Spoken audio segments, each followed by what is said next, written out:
Roy Keane's first home game in charge, and Ipswich started where they left off when winning 3-0 at Cardiff last week, scoring 2 in 2 minutes midway through the first half, the first from Giovanni Dos Santos. A second successive 1-0 defeat for Swansea when DJ Campbell struck for Blackpool. A 5-game unbeaten run might just be enough to secure Tony Parks, the Blackpool manager's job full-time. No hint of sentiment at Vicarage Road, where Gregor Raziak scored twice to ensure that Watford stayed above Derby in the Championship table. 4 years ago, Raziak's goals had helped Derby into the Championship playoffs. 5 goals in 5 games for the striker on loan from Southampton. After spending most of the season battling against the drop, at least Forest ended it on a high. Coming from behind to beat already relegated Saints, Joe Garner with the pick of the goals in front of a 29,000 sellout at the City Ground. For 90 ordinary minutes, Wolves' title-winning party looked like being something of a teetotal affair. That was until defender Richard Stearman took a hand in stoppage time to head his first Wanderers goal. No question that Mick McCarthy's men have been the most consistent side in the division, and they're deservedly back in the Premier League after a 5-year absence. So, confirmation that Wolves finished 7 points clear of Birmingham, who take the second automatic promotion place. So near but so far for Cardiff. Despite that defeat at Molineux, Doncaster's 14th place is their highest league finish for more than 50 years. The bottom makes sad reading for Norwich fans. Southampton and Charlton already knew their fate. Saints will start with a 10-point deduction in League One. On the last weekend in League One, there was one playoff place to sort out, a head-to-head between Scunthorpe and Tranmere, and a fistful of teams at the bottom, all scrapping to stay out of the 2 remaining relegation spots, with Carlisle and Crewe looking in the greatest danger of the drop.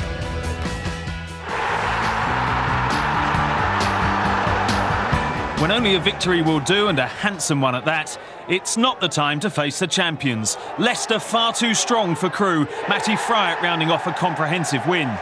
The Foxes manager Nigel Pearson, who worked under Gudjon Torderson at Stoke, among the first to console his former boss.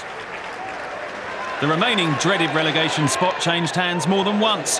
Hartlepool had a 3-point cushion at the start of play, but a devastating start at Bristol Rovers, where Joe Kufor and Daryl Duffy saw the home side 2 up inside 5 minutes, left Hartlepool fearing a 6-goal swing that could put them down. On the south coast, Brighton had to beat Stockport to guarantee safety, but there was an understandable anxiety about their play, and after just 7 minutes the Seagulls slipped into the drop zone.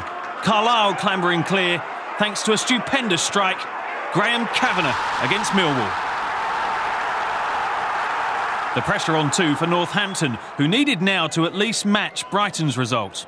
Far from easy at informed Leeds, where Luciano Becchio's opener was like taking candy from a baby. Just before half-time, Northampton into the bottom 4, but a comeback could still plunge Hartlepool into trouble. They'd pulled one back in Bristol, only to fall apart again at the start of the second half. Ricky Lambert and Aaron Lescott took the score to 4-1 in the space of 3 minutes. And with Rovers in this mood, you wouldn't have ruled out more. Less intricate, but equally effective, the goal that made Carlisle's league comfortable. Another stunner, Paul Thirlwell this time, United on course for the required win. Their fate would still depend on results elsewhere, and at Ellen Road, Northampton's day was disintegrating. Stuart Gray's side hot favourites for the drop once Jermaine Beckford stretched Leeds' advantage. It got worse. At Withdean, on loan Gary Dicker almost scored against his parent club, and Nicky Forster netted the rebound. Barring a late collapse, the Seagulls were safe. Northampton's demotion became definite in stoppage time when Leeds topped off their victory in style. Robert Snodgrass with a flamboyant volley as the Yorkshire club overhauled Millwall to secure home advantage in the second leg when the pair meet in the playoffs. The scissor kick left Northampton no chance of beating the final cut, and full of regret for the vital games in hand they'd squandered during the run-in. By contrast, Brighton plundered 16 points from the final 21, transformed by Russell Slade. it's been a really challenging situation, but one which has been rewarding today with the result, of course, and the effort that we've put in over recent weeks. And joy too at another club that's no stranger to last-ditch survival. We deserved to avoid relegation because we kept battling away. We kept fighting the odds. We kept fighting the criticisms and the grumbles. We kept the club united as one, together. And that is what's seen us through. And you know what? We have to build on this from now on. Rovers boss Ronnie Moore played Abbas the winner takes it all on the team bus, and his side looked like stealing the final playoff spot from Scunthorpe after Craig Curran's first half header. But they met their Waterloo 2 minutes from the end. Defender Gareth Edds, already booked, sent packing by referee Steve Tanner for a foul on Martin Wolford. And from the resulting free kick, skipper Cliff Byrne brought Glanford Park to its feet. So the Iron now have a chance of returning to the Championship at the first attempt. But who'd be a manager? I've aged 150 years, oh my golly gosh, how nerve-wracking was that? I mean, we never turned up, did we? But we've got ourselves through, and we've turned up on numerous occasions this season. It was about getting the result. Cliffy, the captain's come up there and nodded one in, so it's great. Another late goal at Edgar Street, where defender Luke Howell's first of the season guaranteed the MK Dons third place. Hereford finished rock bottom. Manager John Truick says he'll spend the summer scouting for new players. So Scunthorpe will square up to Roberto Di Matteo's men on Friday. The Millwall Leeds first leg is on Saturday. Huddersfield ended the season with a 5-game unbeaten run, and striker Andy Booth finished his own career with goal number 150 in his 2 spells with the club. Now aged 35, Booth has been struggling with a back problem but still managed 5 goals in his last 4 games. The legend going out in style. Having already secured promotion, Peterborough were entitled to relax, but not get careless. Charlie Lee, player of the season, presenting Simon Cox with a chance to put Swindon ahead. Cox scored both Swindon's goals, making it 32 for the season. Dean Keats made it 2-2 in second half stoppage time. Manager Darren Ferguson, here with chairman Darren McAntony, entitled to celebrate. Oldham introduced 18-year-old Ryan Brook, who grabbed the winner just 3 minutes into his debut as a second-half substitute.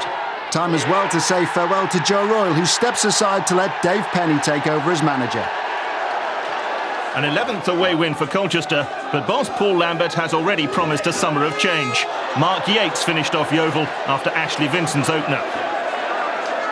Southend also ended a patchy season on a high against a Cheltenham side which included 5 17-year-olds. Jean-Francois Christophe with the second, a minute from time.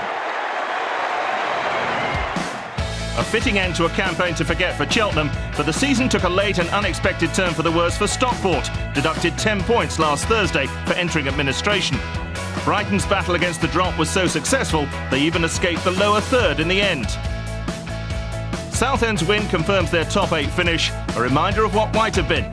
No team will feel that emotion more keenly than Tranmere. We will round up the last day in League 2 next, including some delirious scenes for the promoted teams. The top of League 2 was far from cut and dried going into the final day. There were issues to resolve for automatic promotion and the playoffs. Who'd lose their shirt, I wonder? Here's the roundup. A stomach-churning afternoon for Wycombe, who could sense automatic promotion slipping through their fingers as John Thompson's shot did the same for keeper Jamie Young. An hour to go, and 2 goals for Bury at Accrington Stanley would leave Wanderers in the playoffs. So there was huge relief as David McCracken, looking suspiciously offside, equalised 7 minutes after the break. Meanwhile, in Greater Manchester, Bury's prospects seemed sure to evaporate when Accrington's Chris Turner tumbled. Keeper Wayne Brown appeared to get plenty of the ball, but the arguments were immaterial anyway. Peter Kavanagh the culprit.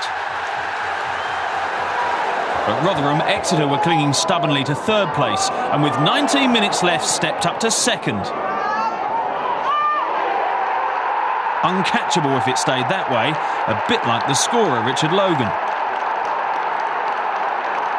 Their chance to make absolutely sure of a second successive promotion arrived when Craig McAllister was tripped by Dao Tong. The Accrington Stanley defender sent off, but